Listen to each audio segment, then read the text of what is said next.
Kasih pasti lemah lembut, kasih pasti memaafkan, kasih pasti murah hati, kasih-Mu, kasih-Mu Tuhan. Kasih pasti lemah lembut, kasih pasti memaafkan, kasih pasti murah hati, kasih-Mu, kasih-Mu Tuhan. Ajarilah kami ini saling mengasihi, ajarilah kami ini saling mengampuni, ajarilah kami ini kasih-Mu ya Tuhan, kasih-Mu kudus tiada batasnya. Kasih pasti lemah lembut, kasih pasti memaafkan, kasih pasti murah hati, kasih-Mu, kasih-Mu Tuhan.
Aku hendak menyanyikan kasih setia dan hukum. Aku hendak bermazmur bagimu. Ya Tuhan, aku hendak memperhatikan hidup yang tidak bercela. Bilakah Engkau datang kepadaku? Aku hendak hidup dalam ketulusan hatiku di dalam rumah-Mu.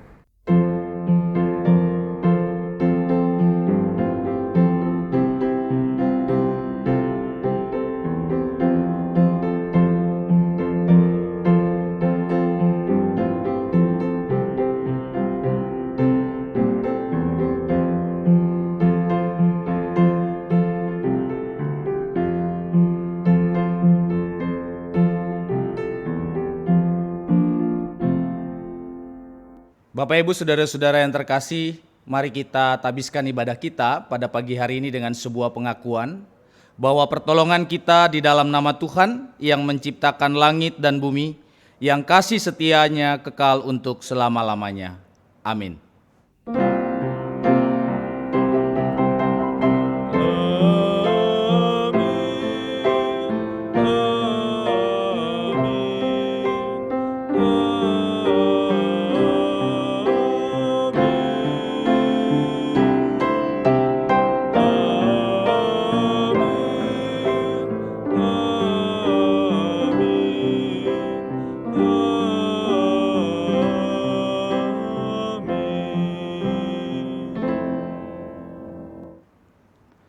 Kasih setia dan damai sejahtera dari Allah Bapa kita dan dari Tuhan Yesus Kristus menyertai saudara sekalian.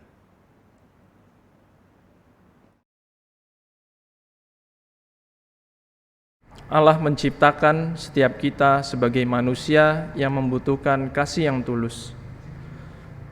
Allah juga menghendaki kita dapat memberikan dan membagi kasih yang tulus itu kepada sesama kita, yang adalah saudara kita. Kasih yang tulus yang dapat kita berikan mendatangkan pertobatan dan hidup yang bertumbuh dalam pengenalan dan kebenaran akan firman Tuhan. Itulah yang ingin direnungkan melalui tema ibadah minggu ini, yaitu saudara yang menjaga dengan kasih.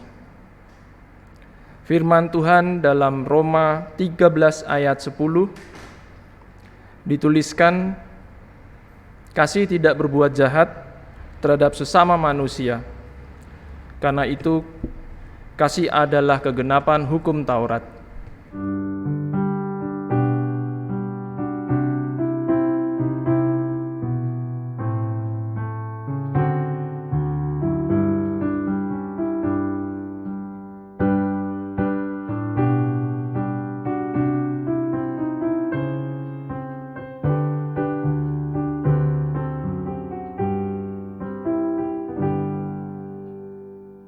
Mari kita hampiri hadirat Allah dalam doa pengakuan dosa.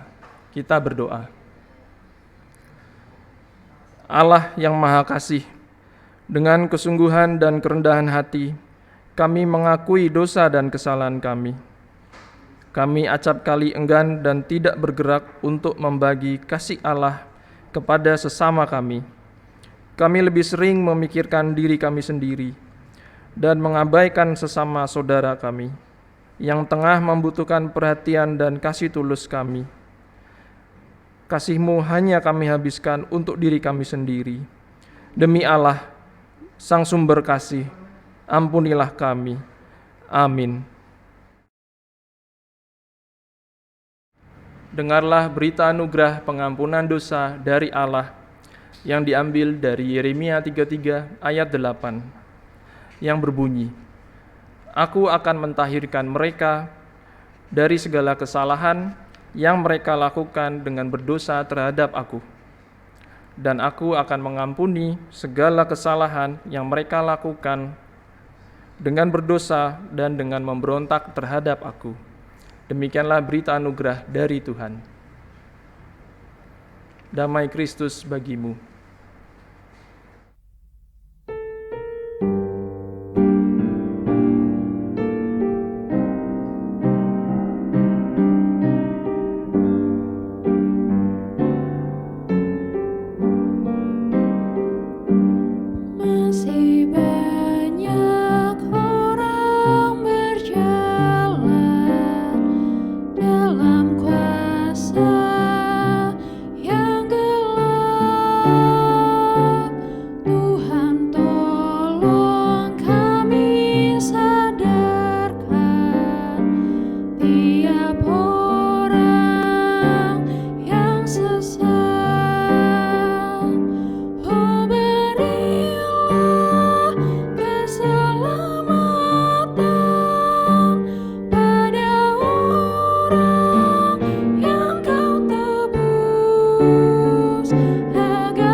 Bapak, Ibu, Saudara-saudara, mari kita bersatu di dalam doa. Di dalam setiap perjalanan kehidupan kami imani dan kami yakini Tuhan tetap beserta dengan kami. Oleh karena firman-Mu lah yang memandu kami. Dan pada saat ini Tuhan, hati kami terbuka untuk kembali diingatkan lewat firman Tuhan untuk memandu kehidupan kami menjalani hari depan. Hikmat dan pimpinan Tuhan di dalam kuasa Roh Kudus itu yang kami butuhkan. Di dalam nama Tuhan Yesus kami berdoa. Amin.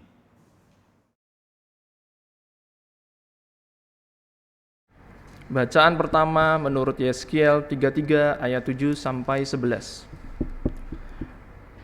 Dan engkau anak manusia, aku menetapkan engkau menjadi penjaga bagi kaum Israel. Bila mana engkau mendengar sesuatu firman daripadaku, peringatkanlah mereka demi namaku.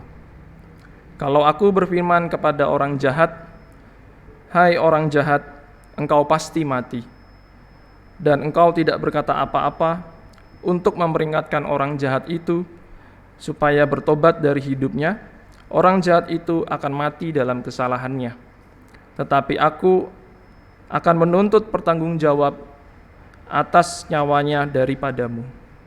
Tetapi jikalau engkau memperingatkan orang jahat itu, supaya ia bertobat dari hidupnya, tetapi ia tidak mau bertobat, ia akan mati dalam kesalahannya. Tetapi engkau telah menyelamatkan nyawamu. Dan engkau anak manusia, katakanlah kepada kaum Israel, kamu berkata begini, pelanggaran kami dan dosa kami sudah tertanggung atas kami, dan karena itu kami hancur. Bagaimanakah kami dapat tetap hidup?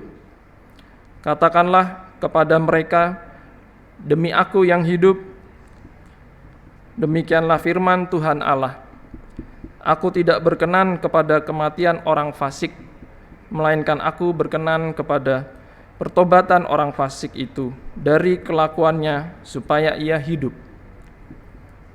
Bertobatlah dari hidupmu yang jahat itu. Mengapakah kamu akan mati, hai kaum Israel? Demikian sabda Tuhan.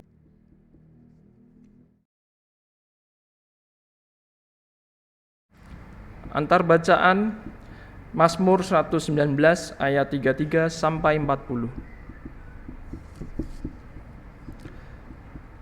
Perlihatkanlah kepadaku ya Tuhan petunjuk ketetapan-ketetapan-Mu. Aku hendak memegangnya sampai saat terakhir. Buatlah aku mengerti, maka aku akan memegang Taurat-Mu. Aku hendak memeliharanya dengan segenap hati. Biarlah aku hidup menurut petunjuk perintah-perintah-Mu, sebab aku menyukainya. Condongkanlah hatiku kepada peringatan-peringatan-Mu, dan janganlah kepada laba. Lalukanlah mataku daripada melihat hal yang hampa, hidupkanlah aku dengan jalan-jalan yang Kau tunjukkan. Teguhkanlah pada hamba-Mu ini janji-Mu, yang berlaku bagi orang yang takut kepadamu. Lalukanlah celaku yang menggetarkan aku, karena hukum-hukum-Mu adalah baik. Sesungguhnya aku rindu kepada titah-titah-Mu. Hidupkanlah aku dengan keadilan-Mu. Bacaan kedua menurut Roma 13 ayat 8 sampai 14. Janganlah kamu berutang apa-apa kepada siapapun juga, tetapi hendaklah kamu saling mengasihi. Sebab barang siapa mengasihi sesamanya manusia, ia sudah memenuhi hukum Taurat. Karena firman Tuhan, jangan berzinah, jangan membunuh, jangan mencuri, jangan mengingini, dan firman lain manapun juga sudah tersimpul dalam firman ini, yaitu kasihilah sesamamu manusia seperti dirimu sendiri. Kasih tidak berbuat jahat terhadap sesama manusia, karena itu kasih adalah kegenapan hukum Taurat. Hal ini harus kamu lakukan karena kamu mengetahui keadaan waktu sekarang, yaitu bahwa saatnya telah tiba bagi kamu untuk bangun dari tidur. Sebab sekarang keselamatan sudah lebih dekat bagi kita daripada waktu kita menjadi percaya. Hari sudah jauh malam, telah hampir siang, sebab itu marilah kita menanggalkan perbuatan-perbuatan gelap dan mengenakan perlengkapan senjata terang. Marilah kita hidup dengan sopan, seperti pada siang hari. Jangan dalam pesta pora dan kemabukan. Jangan dalam percabulan dan hawa nafsu, jangan dalam perselisihan dan iri hati. Tetapi kenakanlah Tuhan Yesus Kristus sebagai perlengkapan senjata terang, dan janganlah merawat tubuhmu untuk memuaskan keinginannya. Demikianlah sabda Tuhan.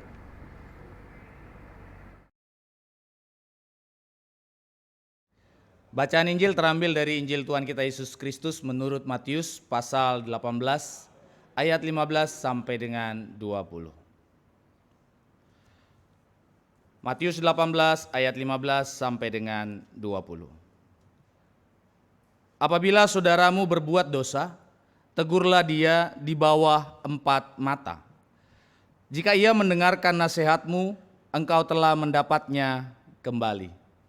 Jika ia tidak mendengarkan engkau, bawalah seorang atau 2 orang lagi, supaya atas keterangan 2 atau 3 orang saksi, perkara itu tidak disangsikan.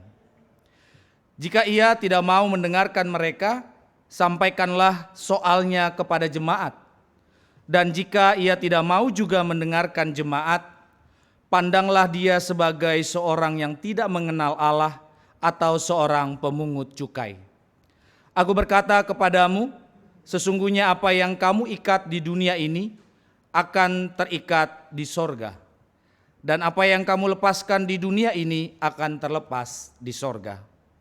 Dan lagi aku berkata kepadamu, jika 2 orang daripadamu di dunia ini sepakat meminta apapun juga, permintaan mereka itu akan dikabulkan oleh Bapa-Ku yang di sorga. Sebab di mana 2 atau 3 orang berkumpul dalam namaku, di situ aku ada di tengah-tengah mereka. Demikianlah Injil Tuhan Yesus Kristus.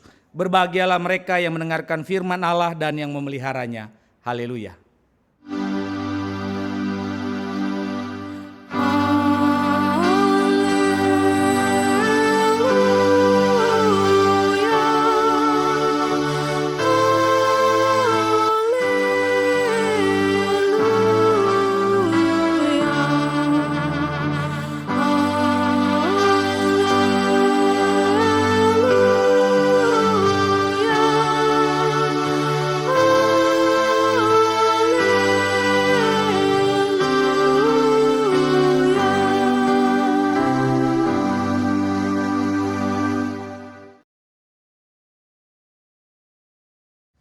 Salam sejahtera buat Bapak Ibu saudara-saudara yang dikasihi oleh Tuhan Yesus Kristus. Kita dihantar dengan tema pada hari Minggu ini tentang saudara yang menjaga dengan kasih. Saya memulai dengan sebuah kisah. Pada suatu hari hiduplah seorang tua yang bijak. Dalam suatu pagi datanglah seorang anak muda yang sedang dirundung banyak masalah. Langkahnya lemah, air mukanya ruwet. Pemuda itu memang tampak seperti orang yang sedang tidak berbahagia. Ia menceritakan semua masalahnya kepada Pak Tua yang bijaksana ini. Nah, Pak Tua yang bijak itu mendengarkan dengan seksama, perlahan demi perlahan. Lalu beliau mengambil segenggam garam dan segelas air. Dimasukkannya garam itu ke dalam gelas, lalu diaduk perlahan-lahan. Kemudian dia katakan kepada anak muda itu, coba minum ini. Dan katakan bagaimana rasanya. Kemudian pemuda itu meminum gelas yang sudah dicampur dengan segenggam garam. Ketika dia mau minum, dia seraya membuang ludah ke samping, dia katakan asin, asin sekali. Pak Tua itu tersenyum kecil mendengar jawaban itu. Lalu mengajak pemuda tersebut ke tepi telaga di dekat tempat tinggalnya.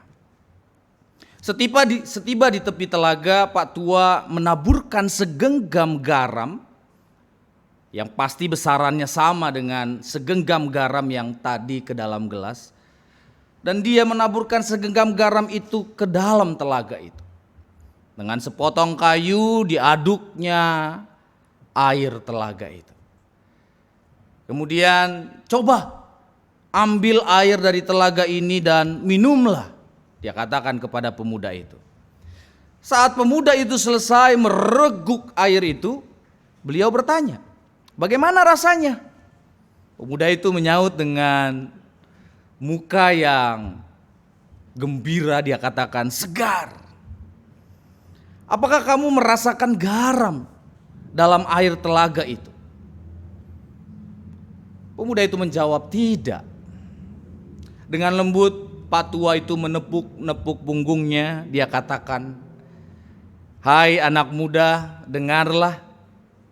Pahitnya kehidupan bagaikan segenggam garam tadi. Tidak lebih dan tidak kurang.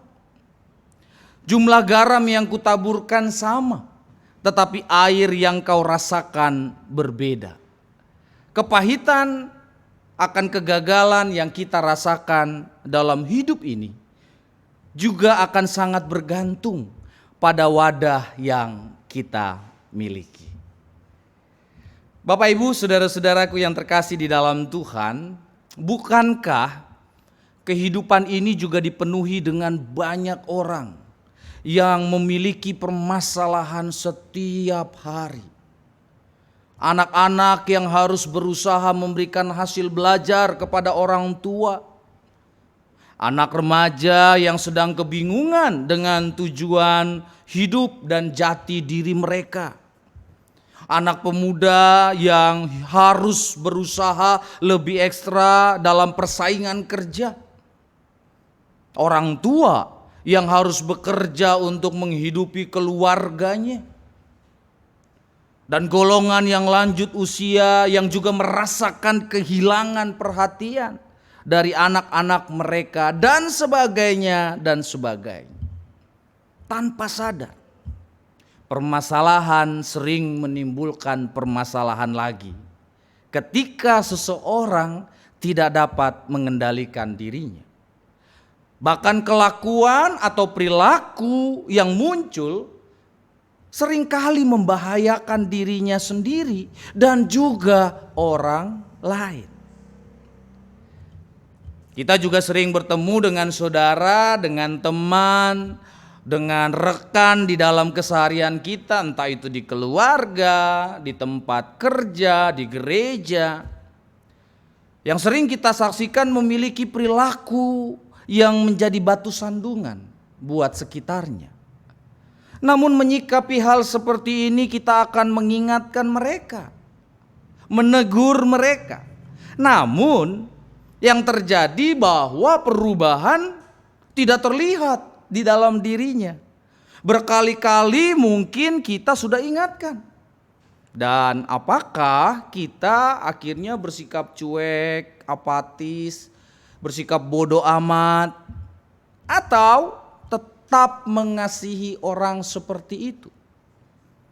Memang tidak mudah Bapak Ibu Saudara untuk menyikapi keadaan saat orang yang kita kasihi tetapi tidak meresponi dengan perubahan dirinya. Kekesalan, kejenuhan itu pasti ada pada diri saudara dan saya. Namun Tuhan Yesus memberikan sebuah pengajaran dan model pendampingan kepada orang-orang seperti demikian di dalam Matius yang kita baca tadi. Yang pertama, hendaklah dilakukan dalam pembicaraan pribadi antar pribadi dengan kasih. Namun yang kedua, jika tidak ditanggapi perlu menghadirkan saksi. Tapi ingat, tujuannya bukan untuk menghakimi, tetapi sebagai upaya untuk menyadarkan orang tersebut yang berbuat salah, tapi tetap dilakukan dengan kasih. Jika tidak direspon juga dengan baik, yang ketiga, barulah orang yang berbuat salah itu ditegur dalam pertemuan jemaat dalam tindakan kasih.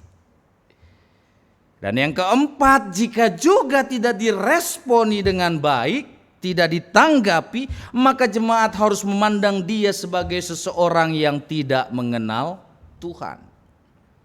Bapak Ibu Saudara-saudara, tahapan demi tahapan ini merupakan sebuah model pembimbingan agar orang yang kita kasihi tersebut kembali kepada perubahan hidup yang lebih baik lagi.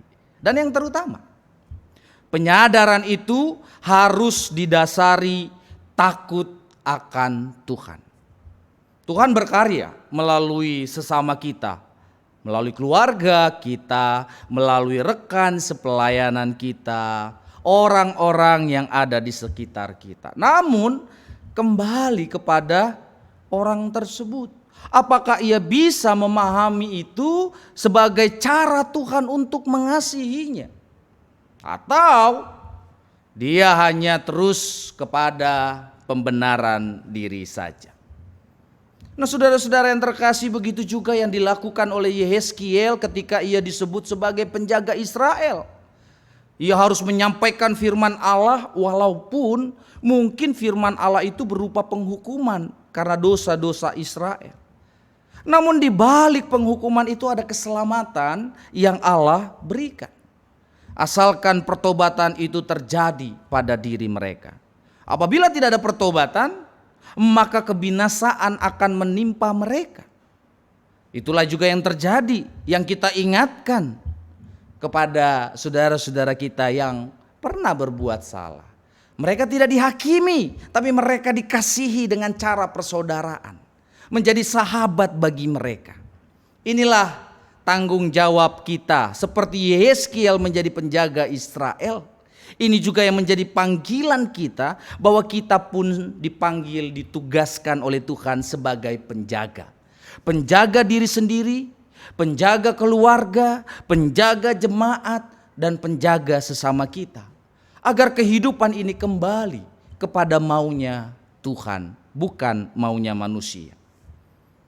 Lebih luar biasa sekali Paulus kembali menegaskan bahwa kasih tidak mementingkan diri sendiri, tetapi mementingkan orang lain. Jika kita sendiri mengharapkan hal baik terjadi atas hidup kita, demikianlah seharusnya kita bersikap terhadap sesama kita. Mengasihi orang lain berarti tidak mencelakai mereka. Demikian halnya menyatakan kekudusan berarti melawan segala perbuatan-perbuatan jahat. Seperti pemazmur juga lebih menegaskan tentang hidup yang fokus kepada firman Tuhan. Bagaimana selarasnya kehidupan ini jika kita dekat dengan firman Tuhan setiap hari, namun tindakan kita justru mencelakai sesama? Benarkah firman Tuhan itu kita hargai dengan sepenuh hati? Bapak Ibu Saudara-saudaraku, ada sebuah kisah tentang pasangan suami istri yang memiliki rasa bangga karena dijadikan tokoh orang tua selama sehari di kelas TK anaknya. Anaknya mengajak mereka berkeliling kelas, berkenalan dengan semua teman-temannya. Mereka ikut dalam aktivitas yang disediakan pada hari itu, memotong, menggunting, lalu menempelkannya. Begitu pula dengan menjahit kecil. Lumayan lama mereka ikut bermain di bak pasir. Sangat ramai dan meriah keadaan yang terlihat. Kemudian ibu guru berseru, "Ayo, sekarang kita duduk membentuk lingkaran, kita akan mendengarkan cerita." Karena tidak ingin tampak aneh di mata anak-anak, suami istri yang menjadi tokoh orang tua tadi bersama dengan anaknya ikut membentuk lingkaran bersama teman-teman baru mereka. Setelah selesai menuturkan cerita, ibu guru bertanya kepada anak-anak yang asyik mendengarkan selama ia bercerita, "Anak-anak, apa yang membuat kalian merasa besar?" Ada seorang anak mengatakan, "Serangga. Serangga membuat aku merasa besar." Kemudian ada anak satu lagi berteriak, "Semut. Semut membuat aku merasa besar." Kemudian ada seorang anak juga berseru, "Nyamuk! Karena nyamuk membuat aku merasa besar." Ibu guru agak kewalahan menghadapi anak-anak yang merespon dengan cepat dan berebutan untuk menjawab. Untuk mengatasinya, ia memanggil anak-anak yang mengancungkan tangannya sambil menunjuk seorang anak perempuan. Dia berkata, "Ya nak, apa yang membuat kamu merasa besar?" Anak perempuan itu menjawab, "Ibuku." Ibu guru agak heran dan bertanya, "Bagaimana ibumu membuat dirimu merasa besar?" Anak itu menjawab dengan tenang, "Mudah saja, Bu. Apabila ibuku memelukku dan mengatakan, 'Aku sayang padamu, Nak,' aku sudah merasa besar." Bapak Ibu saudara-saudara, kehidupan tidak akan sempurna tanpa cinta kasih dirasakan oleh manusia. Seberapa besar apapun kekayaan yang dimiliki, setinggi apapun pekerjaan yang diraih, dan sejauh apapun prestasi yang didapatkan, hanya kasih yang akan membuat seseorang diperlakukan besar. Menjadi sahabat bagi sesama bukan harus ada setiap hari dengan mereka. Namun sahabat yang mengasihi selalu hadir di waktu yang tepat untuk memberikan pelukan dan penguatan di dalam kasih dan doa. Kasih akan selalu membawa perubahan pada diri kita sendiri dan juga sesama kita. Ketika perubahan atau pertobatan belum terjadi pada diri saudara kita, kuncinya jangan pernah berhenti mendoakannya. Jangan pernah berhenti mengingatkannya. Dan jangan pernah berhenti mengasihinya. Seperti Kristus telah mengasihi saudara dan saya. Tuhan Yesus memberkati. Kita masuk saat hening.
Pasti murah hati, kasih-Mu, kasih-Mu Tuhan. Kasih pasti lemah lembut, kasih pasti memaafkan, kasih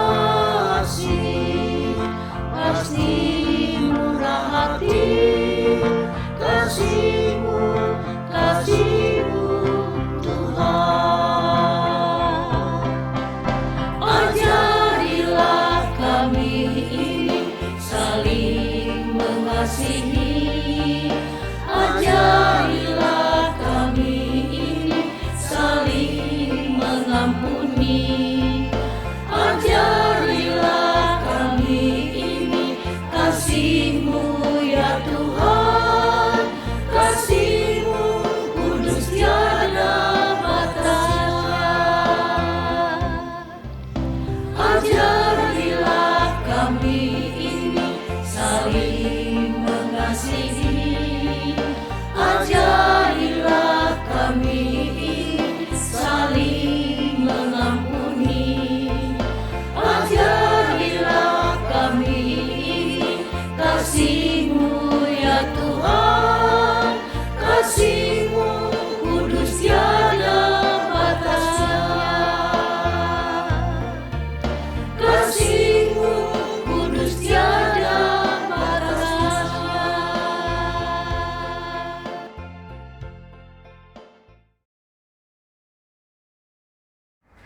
marilah kita bersama dengan umat Allah di masa lalu, masa kini, dan masa depan, mengingat pada janji baptisan kita, bersama akan mengikrarkan pengakuan iman rasuli.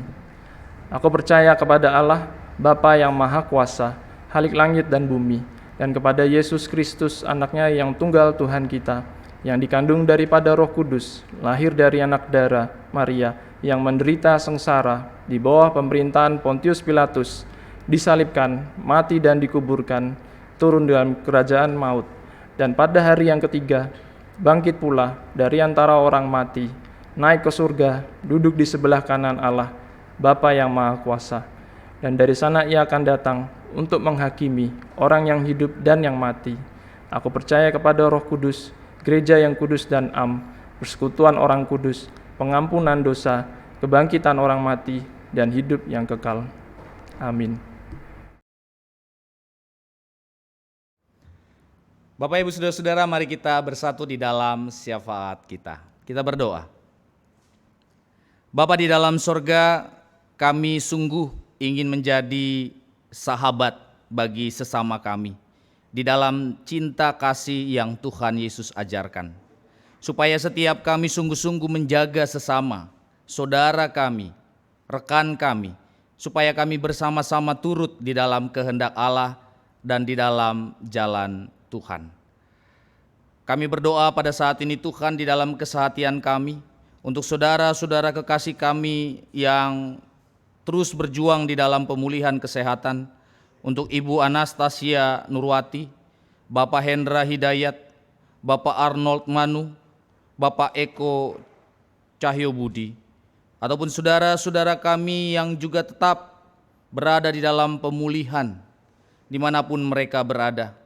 Cinta kasih-Mu lebih kuat, lebih besar dari apa yang mereka rasakan dan alami. Dan kami tetap percaya kuasa-Mu bekerja lewat setiap hal yang diupayakan secara manusia, baik medis, makanan jasmani, obat-obatan, dan terlebih lagi hati yang meluap di dalam rasa syukur.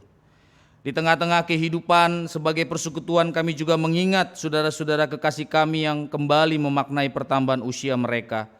Untuk Ibu Kori Borusibarani, Pendeta Emeritus Asworo Pireno, Saudara Calvin Lohe, Ibu Sinta Berliana Simajuntak, Ibu Mak Siu Chung, Ibu Magdalena Nike Popal, Lukas Christian Latumahina, Gabriel Fidelia Taihutu, Bapak James Manurung. Kami percaya Tuhan yang boleh menjaga mereka, menyertai setiap langkah hidup mereka di masa depan, karena Engkau-lah yang menyertai mereka di masa lalu dan masa kininya. Dan kami percaya Tuhan, Engkau yang tetap menjadikan mereka sebagai hamba-hamba Tuhan yang penuh dengan panggilan untuk menjadi berkat bagi banyak orang.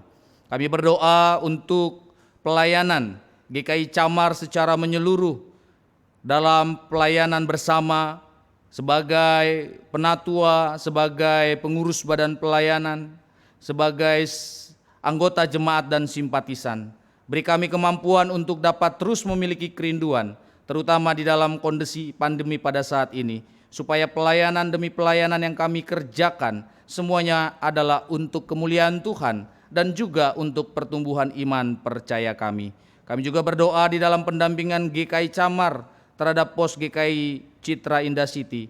Berkati setiap anak-anak Tuhan, persekutuan yang boleh dibangun di dalam dasar Kristus. Kiranya persekutuan itu juga boleh tetap melakukan apa yang menjadi tugas panggilannya di dalam bersekutu, melayani, dan bersaksi. Kondisi dunia, kondisi Indonesia yang sampai saat ini tetap kami mohonkan di dalam doa untuk pemulihannya. Kiranya Tuhan yang boleh tetap berkarya, bekerja lewat setiap pemerintahan, lihat setiap lembaga-lembaga yang boleh bersehati di dalam pemulihan ini, dan juga masyarakat secara luas. Kiranya kami boleh tetap mampu melakukan apa yang menjadi tugas tanggung jawab kami, supaya kondisi ini pulih, kondisi ini membaik, dan semuanya boleh merasakan sukacita. Kami berdoa Tuhan, kiranya kedamaian untuk Indonesia, kedamaian untuk dunia juga boleh terjadi atas pertolongan Tuhan. Sempurnakan Bapa doa dan permohonan kami ini di dalam kuasa dan kehendak-Mu, karena di dalam nama Tuhan Yesus Kristus yang telah mengajar, kami berdoa bersama.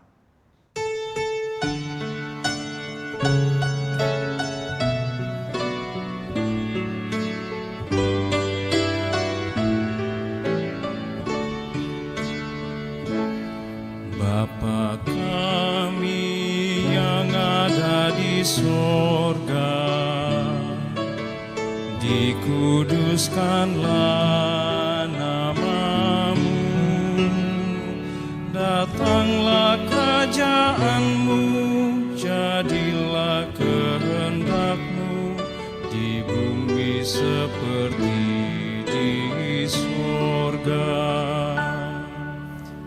Beri kami hari ini makanan yang secukupnya. Ampuni salah kami seperti kami ampuni yang bersalah pada kami. Jangan bawa kami dalam pencobaan, melainkan lepaskan kami dari yang jahat. Sebab Kaulah yang punya kerajaan dan kuasa dan kemuliaan sampai selama-lamanya. Amin.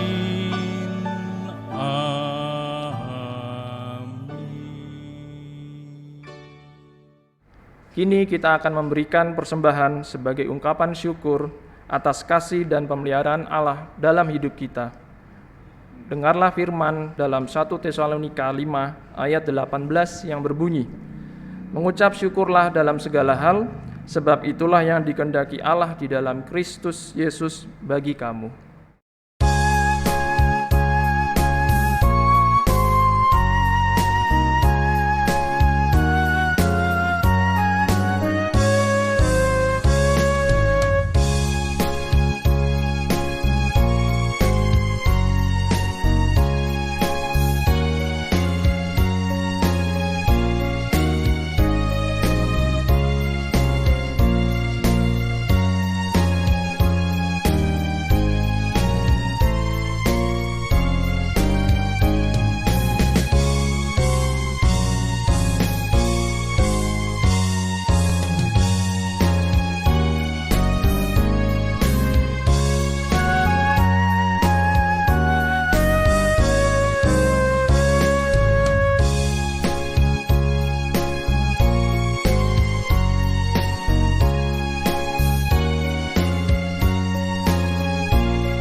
Mari berdoa.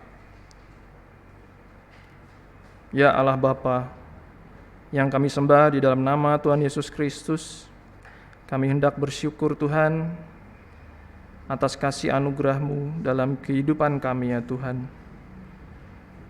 Kalau kami boleh ada sampai dengan hari ini dan saat ini, itu semua karena kebaikan dari Tuhan. Oleh karena itu, pada saat ini kami hendak mengumpulkan persembahan kami ya Tuhan,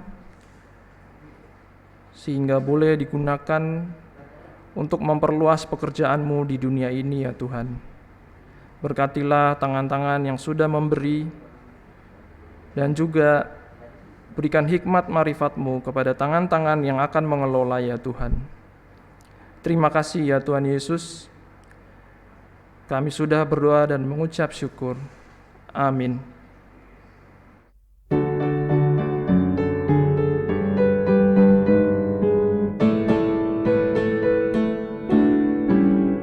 Sungguh inginkah Engkau melakukan hal besar, jangan tunggu tiba saatnya. Kini tugasmu kerjakan dengan baik benar, jadilah suluh dunia, jadi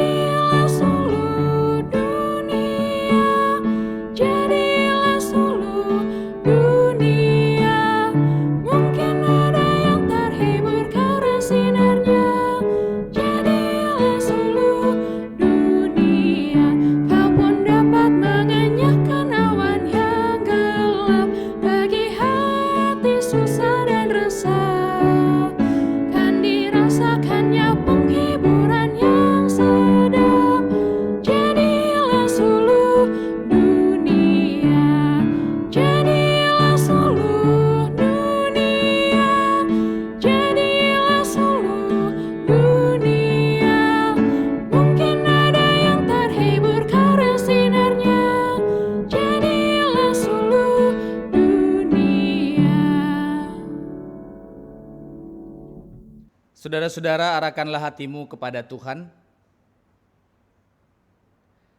Jadilah saksi Kristus. Terpujilah Tuhan. Pergilah dengan sejahtera dan terimalah berkat Tuhan. Kasih yang besar dari Allah Bapa, Tuhan Yesus Kristus, dan Roh Kudus memenuhi seluruh kehidupanmu dan memberikan keberanian kepadamu untuk melakukan kasih kepada sesama dari sekarang sampai selama-lamanya. Haleluya.